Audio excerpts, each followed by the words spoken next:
el invento, no me va a dejar moverme, parecer así como Chiquito para los que lo conocen, Chiquito de la Calzada. Muy bien, estamos hablando de un tema, si ustedes recuerdan, que comenzamos la vez anterior, que se titula Cristo, verdad presente.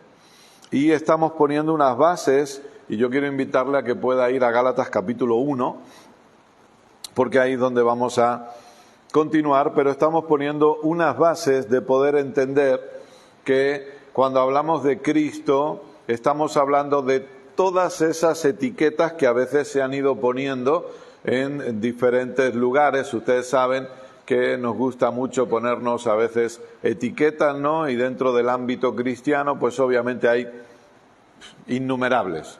Yo creo que si nos ponemos aquí a decir todas las etiquetas que hay, podemos pasar un buen rato, porque se habla de católicos, se habla de evangélicos, se habla de presbiterianos, se habla de pentecostales, se habla de bautistas, y luego dentro de todo eso se habla de reformados, de luteranos, de calvinistas, etc., etc., etc. Pero luego además dentro de todo eso, pues también se han ido formando grupos en los que se ha hablado, pues yo soy de los de la fe, o yo soy de los de la gracia, o yo soy de los de la verdad presente, o yo soy de los del nuevo pacto. O sea, todo eso, pero debemos entender que desde la realidad que nosotros vivimos hoy, cuando hablamos de fe, cuando hablamos de gracia, cuando hablamos de nuevo pacto, cuando hablamos de verdad presente, al final todo apunta a una persona, y esa persona es Cristo. Y esto es importante porque nosotros hemos sido llamados a predicar Cristo. Por eso veíamos la vez anterior que cuando hablaba Pedro y hablaba de esta verdad presente en la cual habéis sido afirmados, nosotros debemos entender que ¿qué era lo que Pedro predicaba? Cristo. ¿Qué era lo que Pablo predicaba? Cristo. Y de ahí es que nosotros debamos entender que cuando nosotros vamos a predicar, o cuando nosotros vamos a leer, o cuando nosotros vamos a estudiar, debemos tener en mente siempre en qué posición estamos nosotros hoy. O, si me permite decirlo de esta manera, ¿cuál es nuestra realidad hoy? ¿En qué realidad hemos sido nosotros posicionados? Y nuestra realidad hoy es que estamos en Cristo. No estamos fuera de Cristo, no estamos separados de Cristo, no estamos alejados de Cristo, sino que estamos en Él. Esa es nuestra realidad. Esa es nuestra realidad independientemente de lo que usted y yo sintamos, independientemente de lo que usted y yo experimentemos en esta tierra, independientemente de lo que usted y yo afrontemos en nuestro caminar diario. Estoy seguro que todos nosotros podemos contar experiencias y desafíos que hemos tenido en nuestro caminar. Ahora justo conversábamos, ¿no? Mi esposa y yo, pues ya dentro de poco, gracias a Dios, cumplimos 25 años de casados y hemos tenido que afrontar cosas, por supuesto, pero aunque uno esté soltero, también enfrenta adversidades, porque esa es la realidad. Pero, por la gracia de Dios, aquellos que estamos en Cristo, estamos en una realidad superior. Y esa realidad superior, como decimos, es en Cristo. Entonces, nosotros necesitamos entender eso, y por eso que hablábamos en la reunión anterior, y saludamos a los que se puedan estar conectando hoy desde Madrid. Perdón que la toma quizá no es la mejor, pero estamos aquí con nuestra familia de Madrid también. A todos ustedes les damos un abrazo. Como digo, hoy estamos transmitiendo en directo desde aquí, desde Madrid. Y en la reunión anterior dijimos algo que creemos que es clave para que nosotros podamos madurar. O sea, este es el punto, amados. Tenemos que aprender a diferenciar entre ser amados por Dios y la madurez de la persona. Y a veces no hemos diferenciado eso. Todo el mundo es amado por Dios.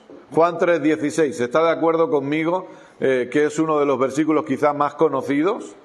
Juan 3:16 son versículos que a lo mejor hasta la gente se tatúa, o por lo menos la cita se la tatúan. Yo recuerdo que uno de los grandes quarterbacks de la NFL pues tenía Juan 3:16 tatuado, ¿no? Entonces, porque de tal manera amó Dios al mundo que ha dado.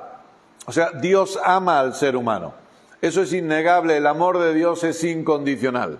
El amor de Dios no está condicionado a lo que usted y yo hagamos, ni siquiera está condicionado a que usted y yo cambiemos nuestro comportamiento o cambiemos nuestra forma de ser. Dios ama al mundo. Eso es una realidad absoluta. Y obviamente, si nosotros estamos en Cristo, Dios no va a dejar de amarnos.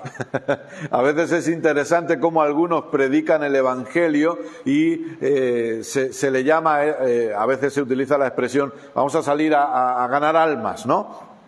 Entonces, el tema de predicar el Evangelio es decirle a la gente, Dios te ama. No, pero puede haber personas que digan, no, pero tú no sabes, yo soy muy malo, estoy metido en muchos líos, yo bebo mucho, o yo me drogo, o yo hago no sé qué. No, pero no importa, Dios te ama igual. ¿Verdad que decimos eso normalmente? No importa, pero de repente cuando la persona, ¡pum!, el Espíritu Santo viene, le abre los ojos a esta realidad, nace de nuevo, reconoce el señorío de Cristo y comienza a formar parte de una congregación y comienza a formar parte de la familia de la fe, empezamos a imponerle ciertas cosas.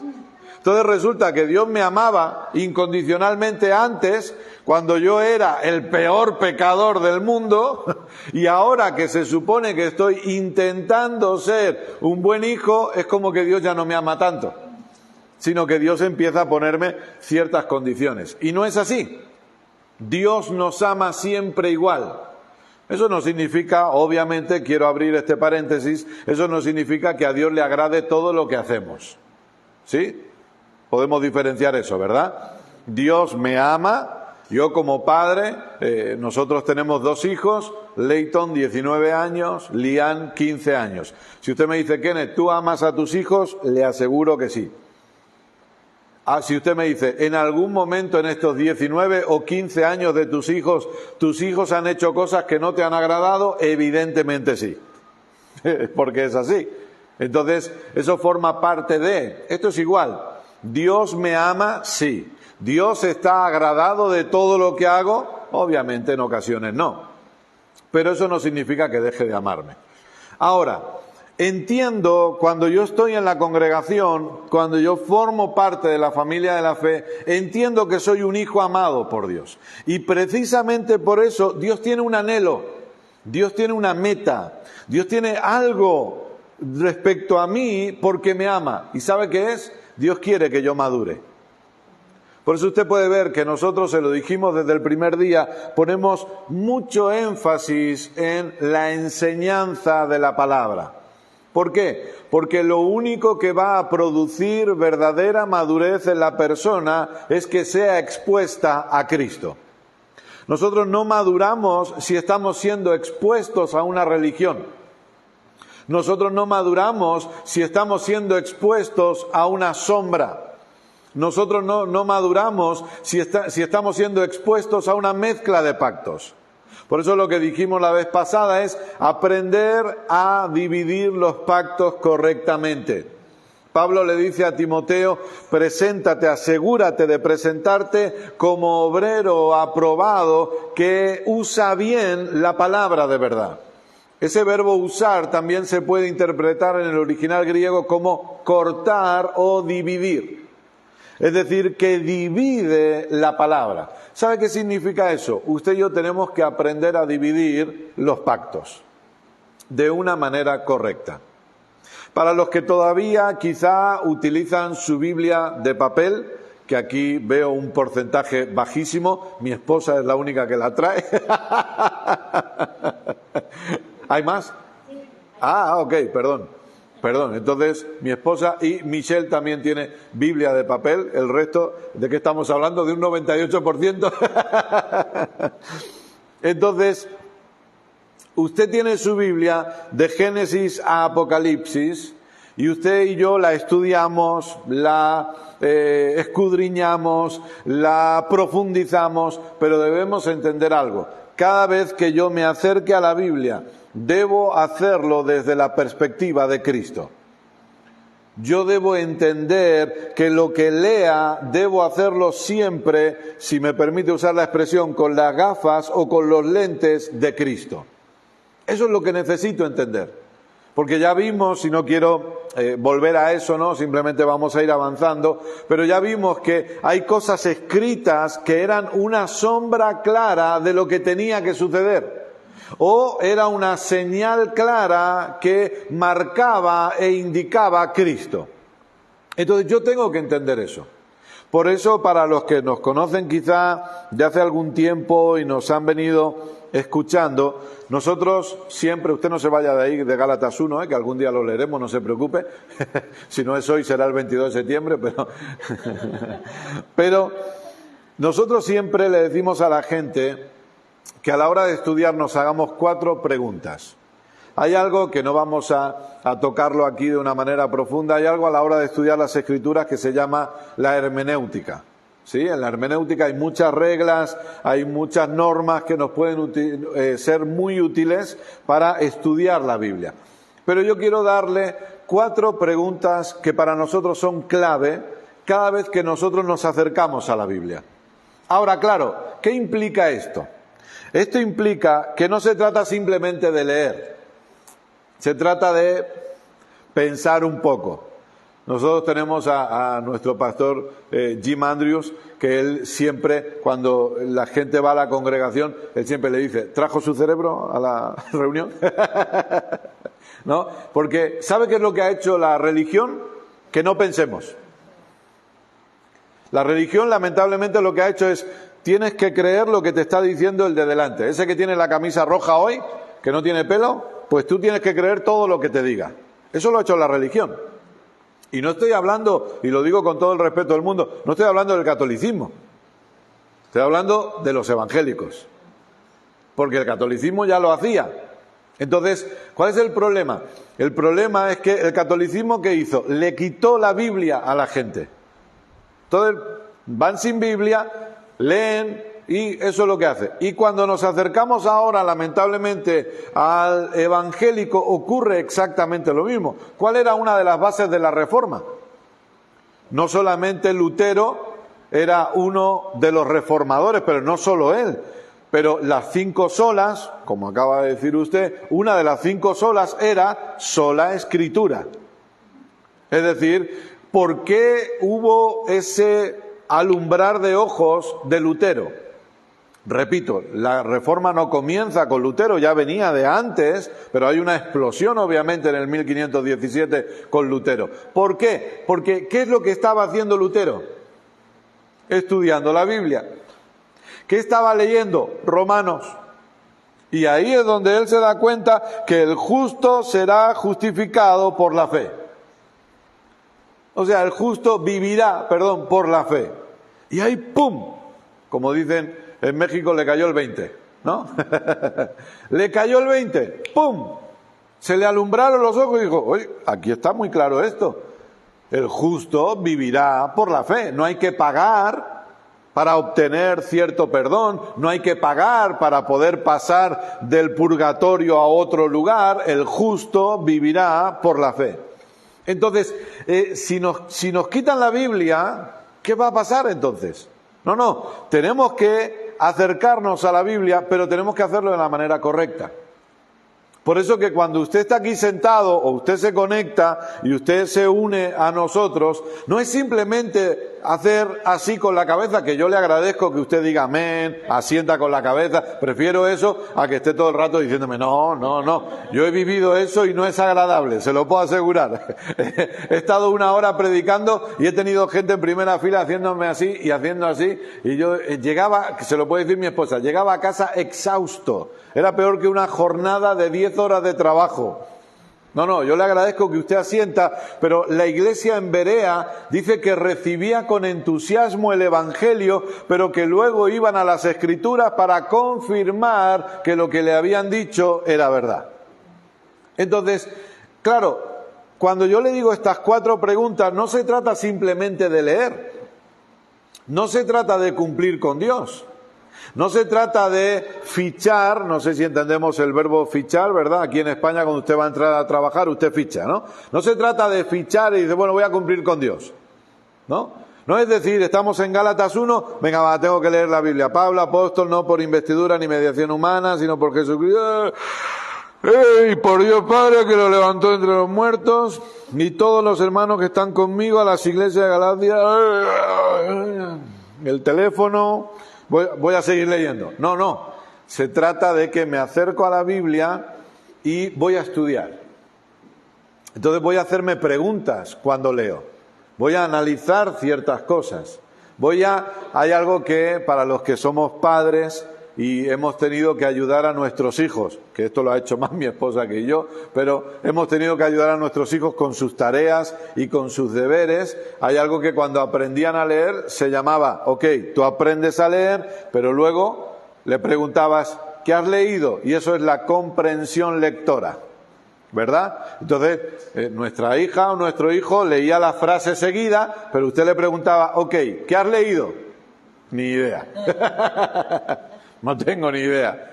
Lo ha leído bien, pero no sabe lo que ha leído porque para la comprensión lectora se requiere más atención y se requiere pararse y ver, ok, Juan tiene un coche amarillo. Bueno, pues entonces, ¿qué estás leyendo, no? Esto es igual.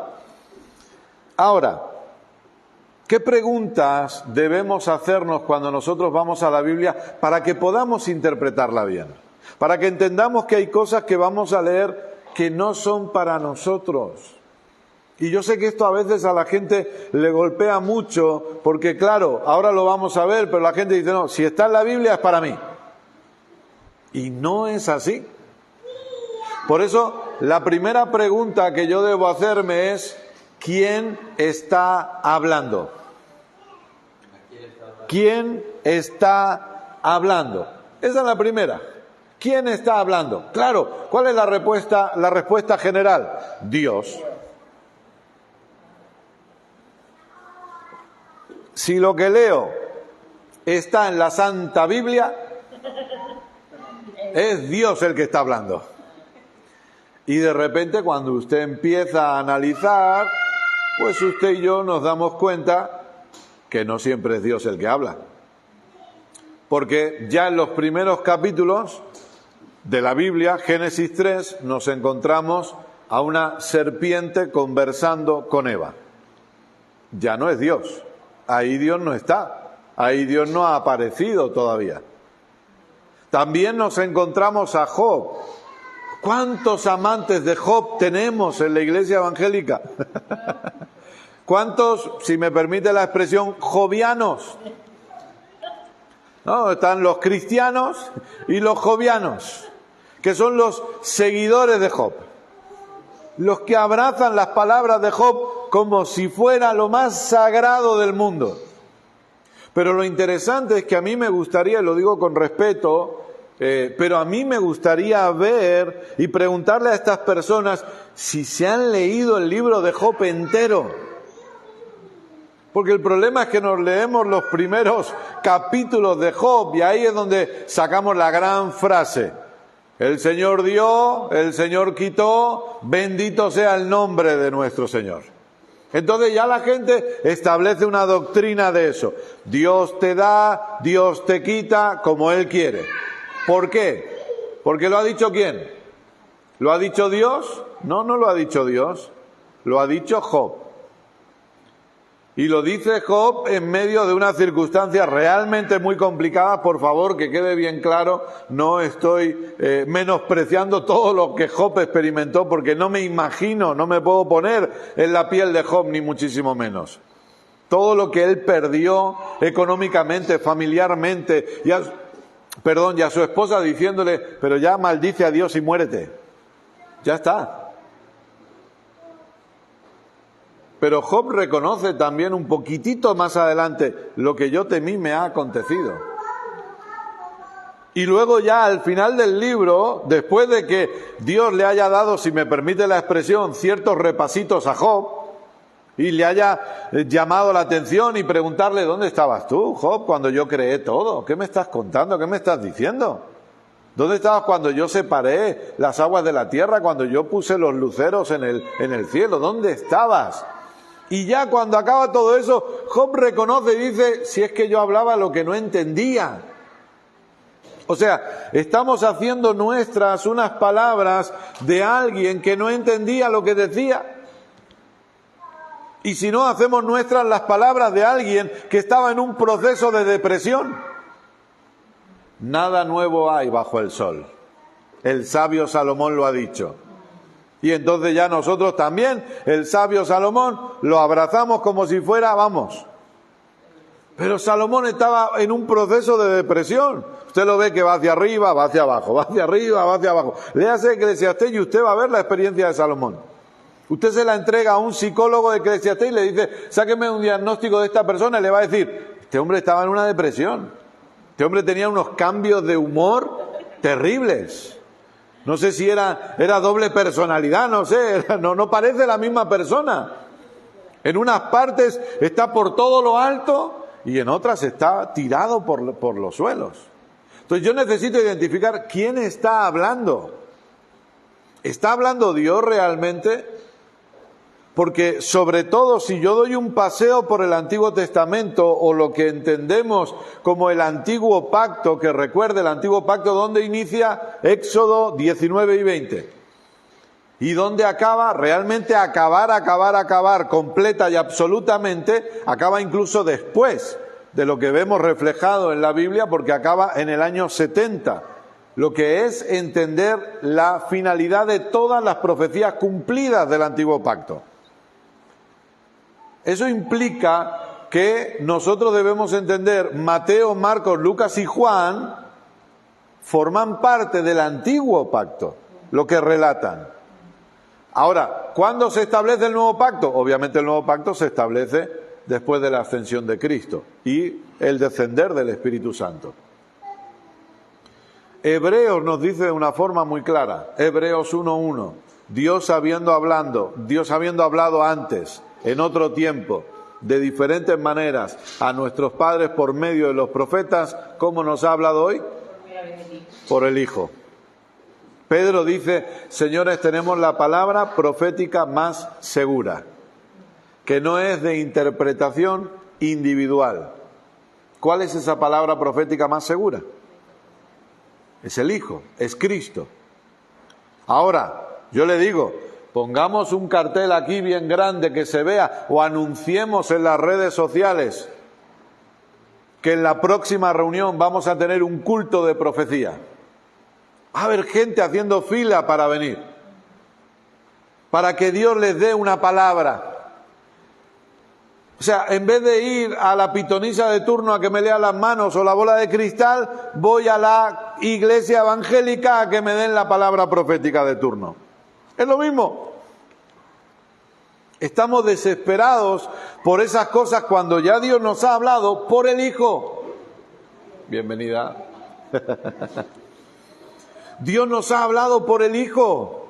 Y esa es la palabra profética más segura. Gloria a Dios por ello. Entonces, cuando yo me siento a leer y a estudiar la Biblia, yo debo preguntarme, ok, ¿quién está hablando? Salmo 51. ¿Quiere que veamos Salmo 51? Usted ha dicho, pero Kenneth, era Gálatas 1, ¿eh? Sí, es cierto. Perdón, le pido perdón.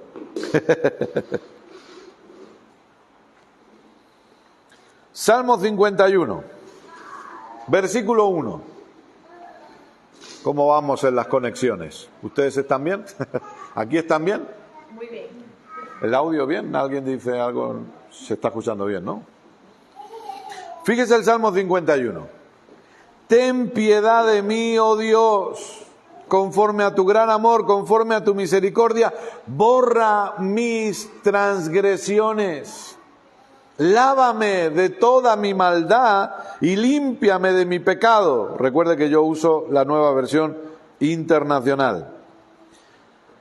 Versículo 10. Crea en mí, oh Dios, un corazón limpio y renueva un espíritu firme dentro de mí. Y ahora está uno, que este sí lo repetimos. No me alejes de tu presencia, ni me quites tu Santo Espíritu. Oiga, el salmo feo no es. No es un salmo feo. Está bonito. Pero yo debo preguntarme, ¿quién está hablando? ¿Me está hablando Dios aquí? porque en algunas Biblias usted va a tener quién escribe ese salmo. Aquí, por ejemplo, es claro y es un salmo de David, no hace falta verlo mucho. ¿Y cuándo escribe David este salmo? ¿Después de haber pecado con Betsabé? No exactamente. Después de haber mandado matar a Urías el Eteo, a ponerlo en primera fila, no exactamente. ¿Cuándo escribe David este salmo? ¿Cuándo se arrepiente? Cuando el profeta le descubre. No cuando había pecado. No cuando se enteró de que Betsabé había quedado embarazada de ese encuentro, de ese adulterio. No cuando se convierte David en un homicida matando al marido de Betsabé, sino cuando el profeta llega y le dice, fíjate tú que he conocido a un hombre que tenía cientos de ovejas, cientos de ganado, tenía de todo, y luego resulta que al lado suyo había un hombre que solo tenía uno, y lo cuidaba, y lo amaba, y le daba de todo porque era lo único que tenía. Y de repente llega este hombre que tiene tanto y le quita a su vecino la única que tiene. Y David se puso...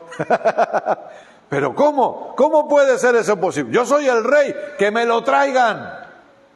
Que me lo traigan, que lo voy a matar, le voy a dar la suya, que lo traigan aquí. Y Natán le dice, es que resulta que eres tú. Podías tener la mujer que quisieras. Y sin embargo... Y entonces David escribe este salmo. Y ojo, que quede claro que es un salmo de arrepentimiento genuino. Él se dio cuenta, obviamente.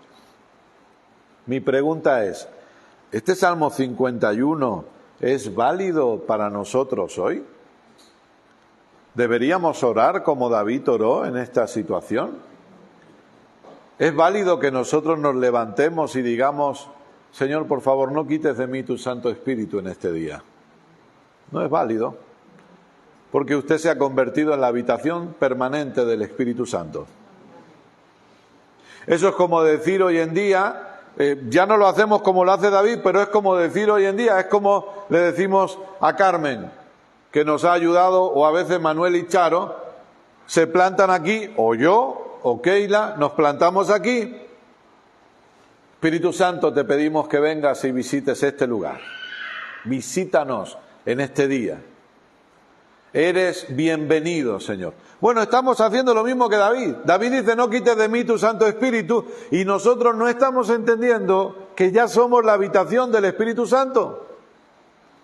El Espíritu Santo ya habita en nosotros. Yo no tengo que orar para que el Espíritu Santo descienda, porque el Espíritu Santo está en usted y está en mí permanentemente. Esa es la realidad. Por eso cuando yo me acerco a la Biblia, yo tengo que preguntarme, espérate un momento, ¿quién está hablando? ¿Quién está diciendo? Porque cuando yo lo analizo me voy a dar cuenta, ok, aquí no está hablando Dios realmente. Está hablando tal persona, está hablando tal profeta, o está hablando tal rey. ¿Sí? Segunda pregunta, no menos importante. Si debo entender quién está hablando, debo entender a quién. Porque esa es la otra. ¿Estoy leyendo la Biblia? ¿Es Dios hablándome a mí? ¿O no? ¿Cómo que no, Kenneth? Sí. Si estoy leyendo la Biblia, es Dios hablándome a mí. No es así. El otro día conté la anécdota, es una anécdota real, y posiblemente usted ya la habrá escuchado, ¿no? Pero de este hermano que, Señor, estoy esperando que me des esa palabra, por favor, necesito una palabra tuya. Así que voy a abrir la Biblia y allí donde la abra sé que vas a ser tú hablándome. Y entonces hizo así, abrió la Biblia y ¡pum! Y leyó y dijo, y ponía, y fue y se ahorcó. Y dijo, bueno, Señor, no ha salido bien a la primera, probemos una segunda. Porque ahora viene la definitiva. Así que volvió a cerrar, volvió a abrir, ¡pum! Lo que tengas que hacer, hazlo pronto. Y ya no siguió con el juego. Así que yo debo preguntarme, ¿es Dios hablándome a mí? Yo recuerdo que, ¿recuerda la historia del leproso que se acerca a Jesús y le dice, yo sé que si tú quieres, puedes limpiarme? ¿Sí? ¿Se acuerdan de esa historia? Ese leproso no tenía ningún tipo de duda de la capacidad sanadora de Jesús. No dudaba del poder de Dios. No tenía duda de que Jesús tenía poder para sanarle. No había duda de eso, porque lo que le pregunta y lo que le dice es, si tú quieres. Ahora, ¿de qué era de lo que dudaba? De la voluntad de Jesús respecto a si quería sanarle. ¿Por qué? Porque usted piensa que el leproso no tenía claro si Jesús quería sanarle. Aprovecho para beber agua y así usted va pensando respuestas. ¿Por qué piensa que el leproso a lo mejor no tenía claro que Jesús quisiera sanarle?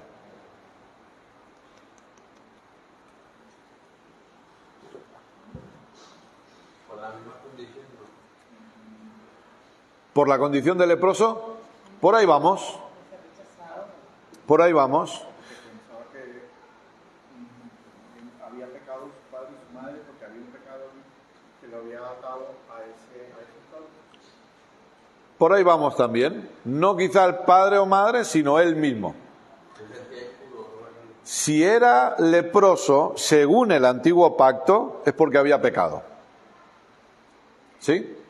Según el antiguo pacto, usted debe entender que en el antiguo pacto había algo que siempre estaba muy claro, y es que no podían estar enfermos y no podían ser pobres, porque eso era señal de maldición. Estoy hablando del antiguo pacto. ¿Sí? Estoy hablando del antiguo pacto. Nadie interprete mis palabras como que estoy diciendo que si alguien hoy está enfermo, no, es porque está en pecado. No es así. Pero en el antiguo pacto, Dios fue muy claro. Si ustedes se mantienen, no cumpliendo la ley porque no la pueden cumplir, pero por lo menos sometidos al sistema de sacrificios, reconociendo que han pecado y que necesitan perdón, nunca todas estas maldiciones, ¿se acuerdan de Deuteronomio 28? Estas maldiciones no les van a tocar. Ninguna. Y Deuteronomio 28 dice de forma clara, ninguna enfermedad que hoy no se conociere, pero que apareciera después, no podrá tocarles. Pero si desobedecen a mi voz, entonces sí, todas estas maldiciones le alcanzarán. Entonces el leproso sabía que si estaba en esa condición era o porque él había pecado, o, como ha dicho, porque quizás sus padres. Entonces dice, yo no sé si va a querer sanarme, porque él sabe que hay pecado aquí. Cuando Jesús le dice, antes de decirle le toca, ya es una clara manifestación de lo que Jesús va a hacer, porque recuerde que la lepra se contagiaba con el contacto. Cuando Jesús le toca, le dice, quiero, sé limpio. Y luego, ¿qué le dice? Ve, toma tu ofrenda y preséntate delante del sacerdote. Mi pregunta es, ¿quién está hablando ahí? Jesús. ¿A quién le está hablando? Al leproso. ¿Le está hablando a alguien más? Yo escuché una vez a un evangelista, creo que se ha arrepentido de todo eso, pero en su momento escuché a un evangelista mundialmente conocido en una reunión de pastores decir, utilizando ese pasaje, decir que Jesús le dijo eso porque si él no pagaba una ofrenda perdería su sanidad. Y es por eso que hay personas hoy que pierden su sanidad porque no están pagando su ofrenda correspondiente. Y eso lo he escuchado yo, no me lo ha contado nadie, ¿eh? Escuche, ¿es Jesús hablando? Sí. ¿Le está hablando a la iglesia? No. Pero entonces, ¿por qué Jesús le dice que vaya con una ofrenda ante el sacerdote? Es muy sencillo, amados, porque la ley lo establecía de esa manera si él quería volver con su familia. La única forma de que ese hombre volviera a tener una vida normal era que el sacerdote reconociera que estaba limpio. El sacerdote tenía que examinarle. Y para que eso ocurriera, según la ley, él tenía que presentar una ofrenda. No le está diciendo paga por tu sanidad. Le está diciendo cumple con los requisitos de la ley porque si no, no te van a dejar volver a tu casa. ¿Quieres volver con tu familia? Primero que te mire el sacerdote, que vea que estás limpio, y cuando él te dice, sí, estás limpio, corre y ya puedes volver a tu negocio, a tu casa y con tu familia. ¿Se da cuenta que es importante entender a quién le están hablando? Para no caer en estas manipulaciones y en estas trampas. Porque uno se lo puede creer eso. Ah, tiene razón, es verdad. Mira, Jesús le dijo que fuera con la ofrenda, es verdad. Pero se lo dijo al leproso. Y con una... Usted lo puede leer en Levítico, ¿eh? Vaya a Levítico y busque la ofrenda del leproso y usted va a ver los pasos que debía hacer el leproso una vez que quedaba limpio. Y ahí queda claro. No hay que inventar nada. No hay que manipular nada. Ahí está claro. Para poder avanzar, vamos un poquito hacia adelante. Tercera pregunta. ¿En qué contexto histórico se está hablando? ¿En qué contexto histórico se está hablando? Amados, tenemos que reconocer algo. Nos guste o no nos guste. Yo sé que la gente dice, no, pero tenemos que ir a la Biblia y aplicarla a nuestros días hoy, etcétera, etcétera. Escuche, el contenido del Evangelio no puede ser alterado, ni modificado, ni muchísimo menos. Que eso que quede bien claro, ¿eh? Pero tenemos que reconocer en qué contexto histórico se escribió la Biblia.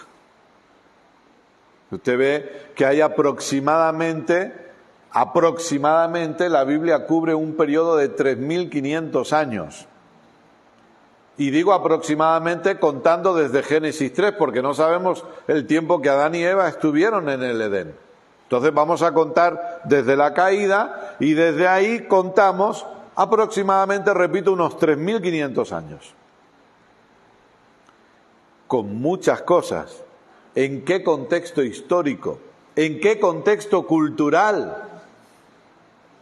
Hay gente que dice, no, las mujeres no pueden predicar porque en la Biblia no aparece ninguna pastora. Habla solo de pastor. Escuche, todavía hoy nosotros tenemos, porque cuando la Biblia habla, está hablando de un oficio. Nosotros lo entendemos como una función, sí, pero a la hora de escribirlo, se está escribiendo como oficio. ¿Sabe que todavía nosotros tenemos oficios hoy que simplemente tienen el género masculino? Y lo único que cambia es el artículo. Por ejemplo, el piloto y la piloto. En una carrera de motos, a mí me gusta mucho el motociclismo, hablan de los pilotos o hablan de las pilotos. No dicen, perdóneme si suena mal, porque va a sonar mal, pero no dicen la pilota. Pilota en catalán es pelota. No dicen eso. Es verdad que hay otros, sí, usted puede decir doctor, doctora, sí, pero en otros oficios no. Entonces yo necesito entender eso, el contexto histórico. Cuando se habla del velo en Corintios, ¿por qué se habla del velo en Corintios? ¿Por qué Pablo no lo habla en ningún otro lugar? Y yo establezco una doctrina de ese velo porque en Corintios me habla del velo, pero no vuelve a aparecer en ningún otro lugar. Y una de las respuestas históricas que tenemos, no digo que sea así, pero por lo menos cuando uno estudia, lo analiza, era porque en Corinto, una ciudad portuaria, una ciudad donde estaba el templo a la diosa Afrodita, donde había mucho tráfico sexual, perdónenme que sea así de claro, y las sacerdotisas o prostitutas de aquella época iban rapadas. Completamente se las identificaba de esa manera. Eran seguidoras de la diosa Afrodita. Y entonces iban completamente rapadas. Cuando nacían de nuevo, obviamente todo el mundo sabía lo que habían sido antes, porque eran las únicas que iban con el pelo. Entonces, ¿qué se decidió hacer? Por amor a ellas, cúbranse todas. Que nadie sepa si tienen pelo o no tienen pelo, que nadie las identifique con su pasado, porque ya no son lo que eran. Entonces, cúbranse con el velo todas. Así de sencillo. Y nadie las va a poder identificar. O sea, yo necesito preguntarme en qué contexto se está escribiendo esto. Necesito analizarlo. Necesito verlo. Pero, para mí la pregunta clave, estas 3 preguntas para mí son muy importantes. Pero aquí sí, amados. Si usted me dice, mira, Kenneth, no me acuerdo ahora de todas las preguntas que has dicho, le pido por favor que esta sí. De esta sí se acuerde, anótesela en el móvil, en la libreta, donde sea. Mándese un WhatsApp al grupo que tiene usted con usted mismo, ¿verdad? Usted tiene un grupo para enviarse a usted mismo cosas para no olvidarse, ¿a que sí? Entonces, ¿cuál es la pregunta clave para mí? ¿Cómo interpreto lo que estoy leyendo desde la óptica de Cristo? Eso es lo clave. Todo lo que lea en la Biblia, yo tengo que analizarlo desde la realidad de Cristo, desde la realidad de la posición en la que yo estoy hoy. Ahora sí, Gálatas capítulo 1, que empieza la enseñanza. Esto era la introducción.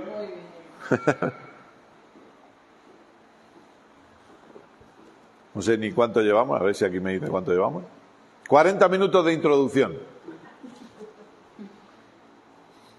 Gálatas capítulo 1 leemos en el 1, empezamos ahí, pero nos vamos a centrar a partir del 6.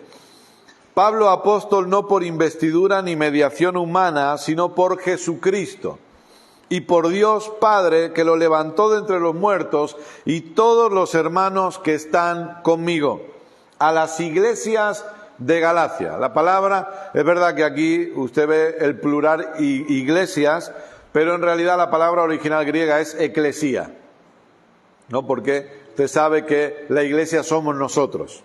Esto es una congregación, pero la iglesia es todos los que estamos en Cristo.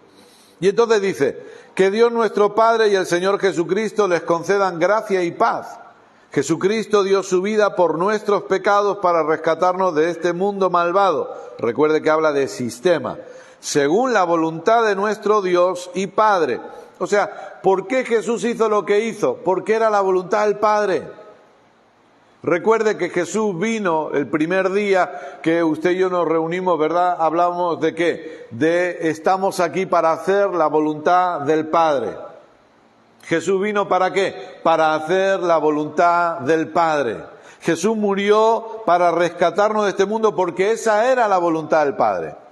A quien sea la gloria por los siglos de los siglos. Amén. Y fíjese, Pablo normalmente, yo debo confesarle, aquí entre nosotros, que a mí la carta a los Gálatas me encanta, me fascina. Yo tengo 2 cartas, en realidad todas las cartas son maravillosas, pero la carta a los romanos, la carta a los Gálatas, cuando yo empecé a aprender gracia, a aprender Cristo, la carta a los Gálatas fue clave. Y luego, obviamente, la carta a los romanos. Yo leí un libro del maestro Andrew Wommack que se llama Gracia, el poder del Evangelio, que me cambió todo. Pero estudié mucho Gálatas, porque en Gálatas Pablo no pierde tiempo. En Gálatas ni siquiera casi saluda a la gente. O sea, da un saludo muy rápido porque Pablo necesita ir directamente a lo que el Espíritu le está moviendo a hacer con esta carta. Y es solucionar un problema grave. El eje de esta carta no es obras sí u obras no. El eje de esta carta ni siquiera es gracia contra las obras, sino que el eje de esta carta es exaltar la obra consumada de nuestro Señor Jesucristo. Ese es el centro o el todo de esta carta. Y entonces Pablo, fíjese qué expresión utiliza, me asombra que tan pronto estén dejando ustedes a quien los llamó por la gracia de Cristo, escuche, para pasarse a otro evangelio. Oiga, nosotros leemos esto y a veces lo leemos muy rápido, pero estas palabras son muy fuertes, muy fuertes. Pablo sabía lo que los Gálatas habían escuchado. Pablo fue el instrumento de Dios, el vaso de barro utilizado por Dios para llevar el evangelio a los Gálatas. Pablo sabía perfectamente qué tipo de evangelio se les había predicado al principio. Él lo sabía porque fue él el que lo llevó. Él tenía claro qué tipo de evangelio les predicaron y de repente empieza a recibir noticias que le impulsan a escribir. Y lo que les dice es, el problema es que ustedes se están pasando a otro evangelio. Y ya el siguiente versículo, Pablo quiere dejar algo muy claro y por favor quiero aclarar que siempre que digo Pablo es inspirado por el Espíritu Santo, ¿sí? Siempre. Pero automáticamente después de escribir esa frase dice, no, es que se están pasando a otro evangelio. Pablo dice, no es que haya otro evangelio, que quede claro, ¿eh? No hay otro evangelio. Bueno, Pablo, entonces, ¿qué pasa? Nos acabas de decir que nos estamos pasando a otro evangelio, pero ahora nos dices que no hay otro. ¿Qué es lo que pasa? Muy sencillo, señores. El problema es que hay ciertos individuos que están sembrando confusión entre ustedes y quieren tergiversar el evangelio de Cristo. Por eso yo les decía, para mí la última pregunta es la clave. ¿Cómo interpreto lo que estoy leyendo desde Cristo? ¿Cómo lo hago desde mi realidad en Cristo? Si yo voy a leer algo en Jeremías, si yo voy a leer algo en Ezequiel, si yo voy a leer algo en Mateo, yo debo ver cómo lo puedo entender desde la posición en la que estoy.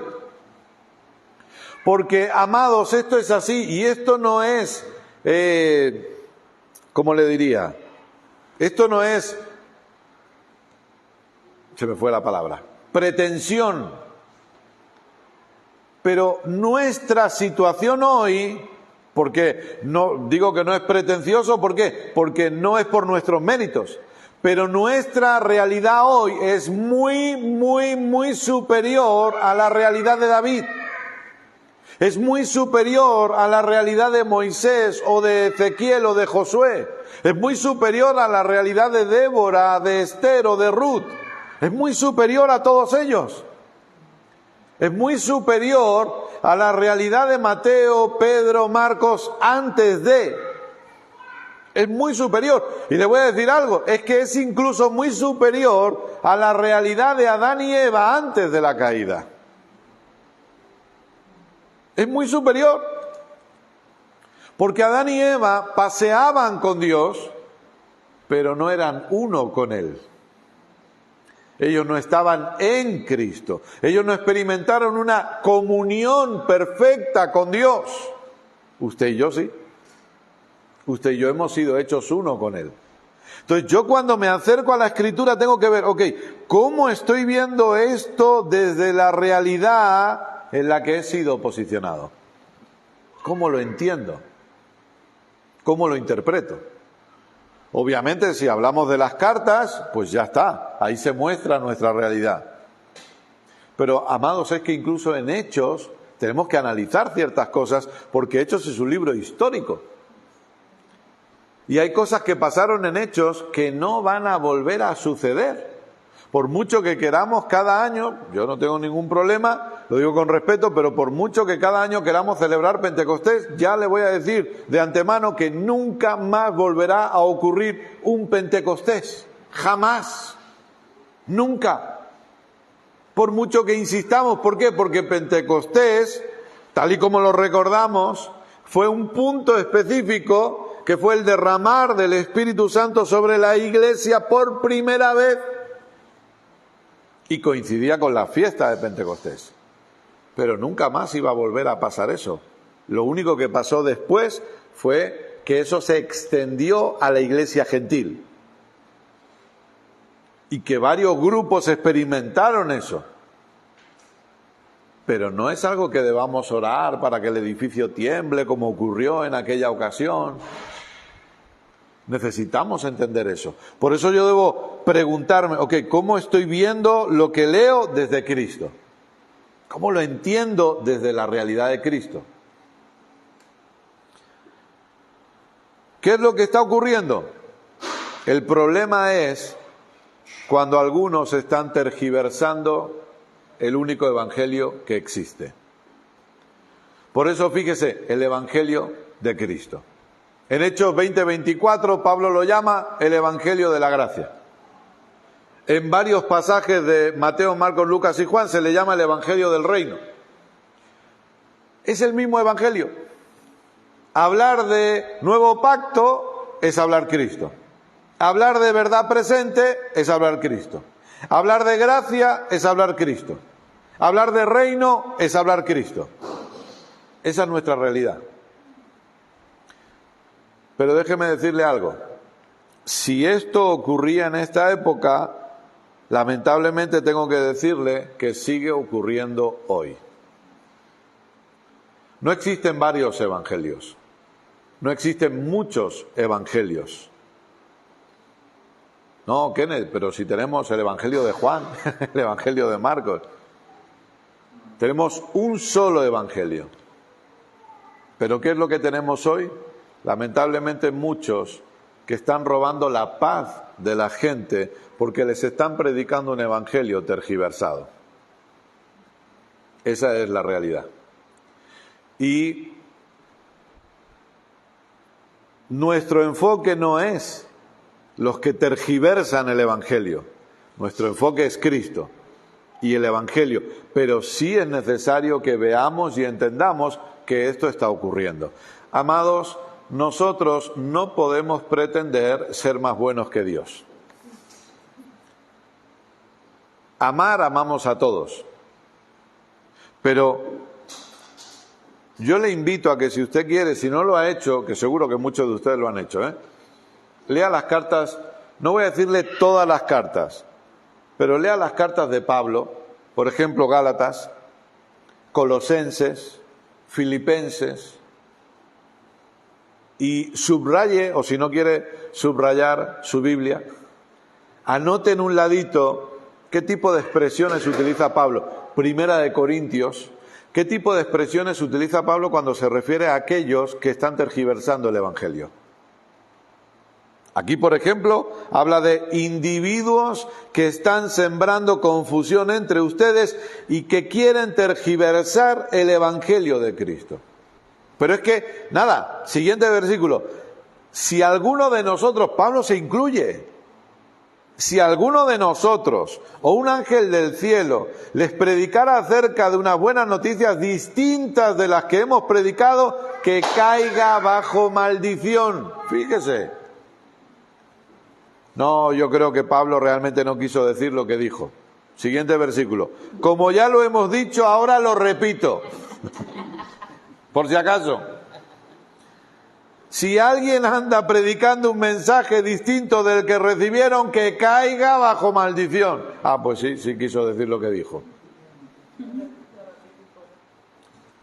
Pero es que Pablo utiliza expresiones como perros, mutiladores de cuerpo, amadores de sí mismos. En Corintios habla de esos superapóstoles que lo único que anhelan es llenar sus propios vientres. De eso habla Pablo. E incluso él tiene una defensa de su apostolado diciendo, ustedes los están permitiendo y los están consintiendo y a mí no, dice Pablo. La pregunta es, ¿por qué Pablo hace eso? ¿Por qué Pablo actúa de esa manera? ¿Sabe por qué? ¿Sabe lo que es esta carta? Esta carta que tiene expresiones muy fuertes. Esta carta que les dice a los Gálatas y les dice, ¿en serio sois tan necios? Perdóneme la expresión, por favor, pero les está diciendo, ¿en serio sois tan estúpidos? Pues esta carta que parece tan fuerte, ¿sabe qué es? Una demostración del amor apostólico de Pablo por la iglesia. Porque este es el cuidado de la iglesia. Amados, cuando nosotros ponemos un toque de alerta y le decimos a la gente, se trata de Cristo, tenga cuidado con lo que oye, ¿sabe qué? No es para controlar a la gente, es por amor a la gente. Porque lo que oímos, ¿sabe qué? Nos afecta. ¿Sabe cuál es uno de los grandes errores que puede cometer alguien? Pensar que soy demasiado fuerte para que me acabe afectando lo que estoy oyendo. A mí no me va a afectar eso porque yo sé lo que creo. Yo le aseguro que si yo me mantengo escuchando algo incorrecto continuamente, ¿sabe qué? Me acaba afectando, aunque me crea el más fuerte de todos. Yo he visto personas que lamentablemente, por pensar que eran fuertes y que no les acabaría afectando, les he visto retroceder. Por eso hay personas que han preferido congregarse de manera virtual que ir a un lugar en el que le están dando de comer algo que no quieren comer. Por eso estamos aquí hoy. Estamos aquí hoy porque muchos de ustedes decidieron congregarse virtualmente por mucho tiempo, y hoy Dios en su amor les ha consentido tener estas reuniones presenciales, nos ha consentido tener estas reuniones presenciales. ¿Por qué? Porque muchos de ustedes decidieron congregarse virtualmente porque no querían someterse a un alimento que no era Cristo. Es así. ¿Por qué? Porque esto es serio. Porque ¿sabe cuál fue el error de los Gálatas? Prestar su oído a lo que no tenían que oír. Porque ustedes, y ustedes que están conectados, que ya llevan años en Cristo, o sea, lo que esta gente experimentó, y lo iremos desarrollando en las próximas reuniones, fue algo muy sutil. No fue algo muy directo. Porque a mí siempre me gusta poner el ejemplo, ¿no? Los que ya llevan años en Cristo, que tienen cosas claras, imagínense que nosotros venimos aquí, Keila y yo venimos aquí, yo me planto aquí, bueno, vamos a predicar. Déjenme decirles, anoche que estuve con mi esposa en el hotel en Zaragoza y tuvimos un tiempo de oración espectacular. Y la gloria de Dios cayó, descendió, empezamos a ver ángeles, querubines, serafines dando vueltas en la habitación del hotel. Y le cuento todo ese rollo, ¿no? Y en medio de todo eso Dios nos dio una palabra. Y Dios nos dijo, y yo estoy aquí y les cuento a ustedes, a los que están conectados, los que van a ver esto luego, y Dios nos dijo, ahora, Kenneth, Keila, vosotros sois los nuevos Cristos salvadores del mundo. Si yo vengo aquí y le digo eso, usted automáticamente se va a levantar y se va a ir, como mínimo. Y usted va a empezar a poner en redes sociales, dejen de escuchar a Kenneth, se ha vuelto loco, se le ha ido la cabeza completamente, se cree el nuevo Salvador. ¿Por qué? Porque obviamente es una aberración y una herejía tal que usted la identifica rápido. Usted dice, hey, esto no es. Se ha vuelto loco este muchacho, no sé qué le ha pasado, pero se le ha ido completamente. Lo que pasó con los Gálatas no fue eso. No fue alguien que vino y les dijo, escuchen, todo lo que les predicó Pablo, todo mal. ¿Por qué? Porque los Gálatas se hubieran hecho, quieto ahí. No, hombre, no. Lo que nos predicó Pablo nos cambió la vida. Lo que nos predicó Pablo, eso, nunca habíamos escuchado nada igual. Nunca. Si alguien viene y se presenta y le dice, Pablo, es un loco. No, ellos se hubieran puesto a la defensiva. Ustedes, por si acaso, si no lo saben, el problema que tuvieron los Gálatas fue de judaizantes. Judaizantes eran los judíos que estaban metidos entre ellos, porque en todas las congregaciones gentiles había judíos, en todas. Entonces los judíos que se introdujeron y que se acercaron y les dijeron, tremendo predicador Pablo, ¿verdad? Sí, tremendo predicador. ¿Cómo predica Pablo el Evangelio? Sí, la verdad que sí. Qué bueno, ¿eh? Sí. Y todo lo que les dijo Pablo es cierto. Todo lo que les dijo Pablo era verdad. Estamos totalmente de acuerdo. ¿Saben lo que pasa? Lo que pasa es que Pablo es un hombre muy ocupado. Y ustedes saben que no pudo estar aquí mucho tiempo. Pablo tiene que ir visitando otros lugares, tiene que ir abriendo otras congregaciones. hombre usado por Dios para establecer ciertas cosas. Y claro, él no pudo acabar de explicarles ciertas cosas. Y ahí empezaron. Ah, sí. Claro, imagínense, gentiles que no sabían de Dios nada. Judíos, aquellos que habían estado bajo el sistema de Dios por años, cientos de años. Eran el pueblo elegido por Dios. Entonces, claro, los gentiles dijeron, bueno, pues estos tienen algo que decir, saben más que nosotros. Entonces empezaron a decirles, sí es cierto el Evangelio, sí es cierto Cristo, pero... Y ahí está el problema. Amados, a Cristo nunca, jamás se le debe poner un pero después. Nunca. Si acaso el pero lo ponemos antes, pero después nunca.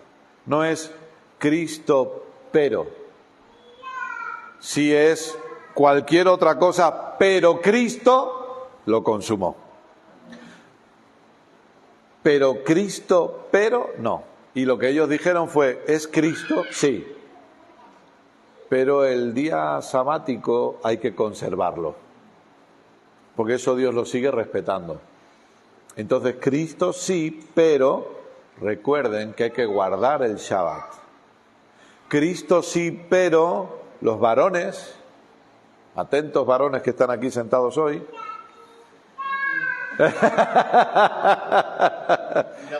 ya, los varones tienen que circuncidarse. Cristo sí, pero. Cristo sí, pero hay que mantener esto, hay que mantener lo otro. Y eso lo que hizo fue sacar la paz. Amados, entre otras muchas cosas, hay 3 claras que debemos tener nosotros que produce el Evangelio. El Evangelio siempre va a producir paz, siempre va a producir libertad y siempre va a producir seguridad. Si lo que usted está escuchando no le produce paz, libertad y seguridad, no es Evangelio. Así de radical se lo digo. No es Evangelio. Si lo que está escuchando le está inquietando en vez de producirle paz, le está perturbando en vez de producir paz, eso no es Cristo. Si lo que está escuchando le está manteniendo atado, ¿sabe qué? No es Cristo. Y si lo que está escuchando le quita seguridad, no es Cristo. ¿A qué te refieres, Kenneth? Y ya vamos a ir acabando, porque ya, si ya llevo 1 hora, madre mía. Da igual, como ayer no prediqué y mañana tampoco tengo 2 horas. Entonces, no. Pero, ¿a qué te refieres, Kenneth? Que cuando yo tenía 15 años, cuando yo tenía 16 años, me decían que si yo no vivía en santidad de una manera completa y absoluta, perdía mi salvación. ¿Sabe qué es eso? Falta de seguridad y falta de paz. Y yo me iba a dormir con miedo y me arrepentía de todos mis pecados habidos y por haber. Y mi oración era cada noche la misma. Cada noche en mi adolescencia oraba siempre de la misma manera. ¿Por qué? Porque me habían dicho que Cristo ya venía, que han pasado ya más de 30 años, ya se lo digo ahora, que las trompetas iban a sonar y que no sonaron. Y yo tenía miedo de que a pesar de que Dios me había equipado con unas buenas orejas, no tuviera la capacidad de escuchar las trompetas. Y me habían puesto las películas de miedo evangélicas como Ladrón en la noche. Entonces yo vi como ladrón en la noche y vi esa chica rubia que sufría lo indecible porque todos habían sido arrebatados y ella se quedó, sus papás a rapto y ella se quedó y le tenían que para salvarse. Y yo oraba, Señor, te pido perdón por todo lo que he visto, todo lo que he hecho, todo lo que he tocado, todo lo que he pensado, todo lo que he hablado, que no me haya dado cuenta, perdóname. Me voy a dormir, pero si suenan las trompetas, despiértame, por favor. Por favor. Yo oraba así. ¿Sabe qué? Eso no es evangelio. El evangelio no perturba. El evangelio no ata. El evangelio no quita la seguridad. Yo hoy estoy seguro Pero ¿por qué seguro? Mi seguridad, mi paz y mi libertad no está basada en lo que yo hago, está basada en lo que Cristo hizo. Por eso puedo estar seguro. No porque Kenneth se está portando súper bien, sino porque Cristo es mi seguridad. Entonces Pablo les dice, el problema es que ustedes han escuchado, le han dado su oído a aquellos que están pervirtiendo el Evangelio. Y con el favor de Dios, en las siguientes reuniones vamos a ver cómo en el siglo XXI se sigue pervirtiendo el Evangelio y qué señales hay de un Evangelio pervertido. Que quiero aclarar algo para acabar hoy. El Evangelio no puede pervertirse, porque el Evangelio es el Evangelio. Por eso Pablo dice, algunos tratan de. Entonces los Gálatas le dieron oído a eso, ¿y qué pasó? Empezaron a retroceder. A retroceder hasta que ya no sabían dónde estaban, ni lo que eran. Y Pablo tiene que escribir esta carta para recordarles y decirles, hey, se trata de Cristo y de ustedes en Cristo. Por eso en esta carta es donde vemos una desesperación apostólica. Pablo diciendo, yo estoy sufriendo dolores de parto por ustedes, porque mi deseo como apóstol es que Cristo se les forme. ¿Y saben qué, amados? Cristo no puede ser formado en nosotros escuchando un evangelio que trata de ser pervertido. No va a ser formado. Quiero que Cristo se me forme, tengo que escuchar Cristo. Quiero que Cristo se me forme, tengo que escuchar el evangelio. El único evangelio que existe. No hay otro. Entonces, amados, tomemos la decisión de estudiar la Biblia, claro que sí, de leerla, claro que sí, pero de identificar lo que estoy leyendo, cómo lo entiendo desde la realidad de Cristo. Y hoy en día, usted tiene a través de estas redes sociales, nosotros las usamos, por supuesto, usted tiene aquí, usted puede ver miles de predicadores y nadie se lo va a poder impedir. A mí me hacen gracia esos pastores que le dicen a la gente, no, ustedes solo tienen que escucharme a mí. Son unos ilusos. O tienen un poder de manipulación terrible para que realmente la gente solo les escuche a ellos, o viven una vida de engaño, porque es imposible que solo nos escuchen a nosotros cuando en las redes sociales hay miles de predicadores. Amados, nuestro trabajo como pastores no es decirles a ustedes, solo tienen que escuchar a Kenneth y Keila. No. ¿Sabe cuál es nuestro trabajo? Enseñarles a ustedes para que cuando vayan a otro lugar y escuchen otra cosa, sepan identificar lo que es Cristo y lo que no es Cristo. Esa es nuestra satisfacción pastoral. No que digan, no, yo solo escucho a Kenneth. No, eso no sirve, porque para ser edificado de una manera correcta necesitamos diferentes gracias ministeriales y necesitamos escuchar. Por eso yo compartía los otros días en los grupos de WhatsApp de Gracia y Fe la enseñanza del apóstol Rafael Ugarte, tan buena. El discipulado que dio, pero la masterclass de la nueva naturaleza. ¿Por qué? Porque necesitamos gracias para ser edificados correctamente. Pero si nuestro trabajo es enseñarles y decirles, hey, amados, esto es Cristo, esto no es Cristo.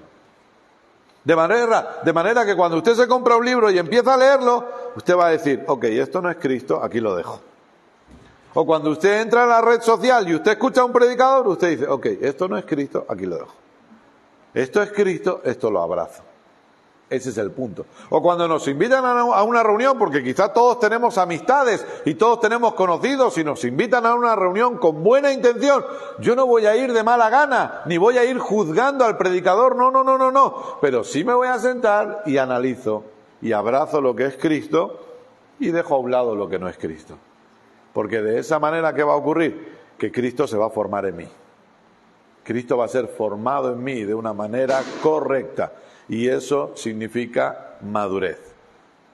Y cuando nosotros maduramos, somos instrumentos efectivos en las manos de Dios para que su propósito se siga llevando a cabo en la tierra. Amén. Póngase de pie, por favor. ¿Aprendimos algo hoy? Gloria a Dios. Pues vamos a dar gracias a Dios por ello. Papá, te damos muchísimas gracias por este tiempo de enseñanza, gracias nuevamente por el privilegio de estar aquí hoy en Madrid, de poder seguir llevando adelante esto que tú pusiste en nosotros, que tú pusiste en la gente, que forma parte de tu diseño.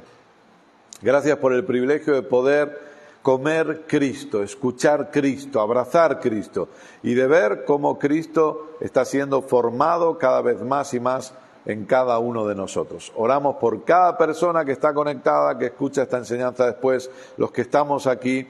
Gracias, papá, por cada una de estas vidas y gracias porque juntos queremos seguir viendo cómo tu reino avanza y se extiende.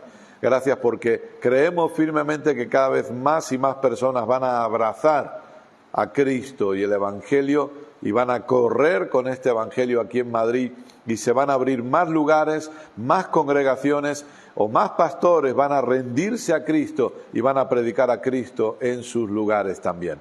Te damos a ti la gloria por ello. Amén. Y amén. Gloria a Dios. Puede tomar asiento. Gloria a Dios.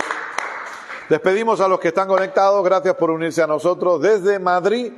Con toda la familia Gracia y Fe Madrid aquí, con mi amada esposa Keila. Un abrazo, les amamos y nos encontramos en la próxima. Mañana no hay transmisión, así que ya nos vemos el jueves. Gracias a todos. Ahora no quiere finalizar esto, me dice conexión lenta.